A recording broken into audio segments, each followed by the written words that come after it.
नेहा, क्योंकि आप सब इसको महसूस करते हैं, आपने लिखा और लिखने से क्या हुआ है कि लोगों तक वो पहुंचा है।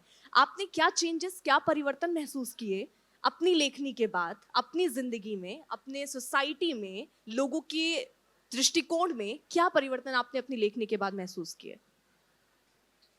ये कहना तो मुश्किल होगा कि सोसाइटी में कैसा परिवर्तन, बट ये ज़रूर कह सकती हूँ कि जिन लोगों ने हमारी किताबें पढ़ी हैं और जब वो हमें रीच आउट करते हैं, तो एक अवेयरनेस महसूस होती है कि उन लोगों में एक अवेयरनेस आती है कि अच्छा, कोई जैसे मेरी पहली किताब है विजयंत एट कारगिल, एक 22 साल के मार्टर थे वो, बस 22 साल के। 22 साल की उम्र क्या होती है? 22 साल की उम्र में यहाँ बैठे कितने लोगों को पता भी नहीं होगा 22 साल में कि वो करना क्या चाहते हैं। उस उम्र में किसी ने अपनी जान भी दे दी। तो एक अवेयरनेस आती है उन लोगों में कि कैसे हमें समझना है कि हमारी ज़िंदगी का क्या अर्थ हो सकता है और हम अपनी ज़िंदगी के साथ क्या क्या कर सकते हैं। तो वो अवेयरनेस देख के अच्छा लगता है। ज़रूरी नहीं है कि और हम ये हमेशा बोलते हैं, ज़रूरी नहीं है कि आप फ़ौज को ही ज्वाइन करें कुछ अच्छा करने के लिए, कुछ बड़ा करने के लिए। लेकिन कहने का मतलब बस ये है कि आप जो भी करें, आप अपनी ईमानदारी से करें। मतलब आप अपने हिस्से की ज़िम्मेदारी को ईमानदारी से निभा लें, बस उतना ही बहुत है एक फ़ौजी के लिए।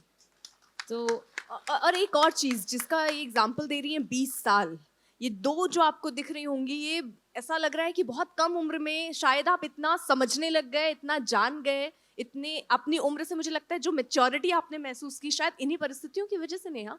हाँ, हम बड़े तो जल्दी हो जाते हैं, ये बात ज़रूर है।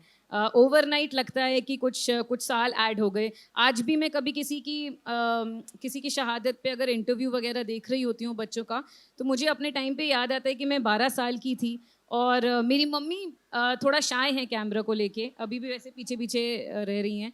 तो वो उनके सामने ना कोई माइक लेके जाता था, वो बोल नहीं पाती थीं। तो मुझे उस समय में भी उस उम्र में फ़ील होता था कि मुझे बोलना होगा। है ना? क्योंकि मैं ये नहीं चाहती कि लोग सोचें कि हम बोल नहीं सकते। क्यों आई मेरे दिमाग में ये थॉट? आने का ज़रूरत तो नहीं था, लेकिन आता था। ये लगता था कि अब हमें we have to live up to the name of our father.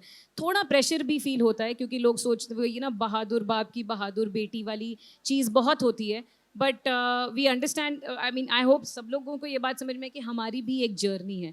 वैसे ही हम आई डोंट थिंक हम लोग सेम तराजू में सबको सोचते हैं। आई रियलाइज़ कि सबकी एक जर्नी है, बट आई थिंक हमारी कहानियाँ पढ़ के उनको अपनी जर्नी की थोड़ी और सिग्निफिकेंस समझ में आती होगी।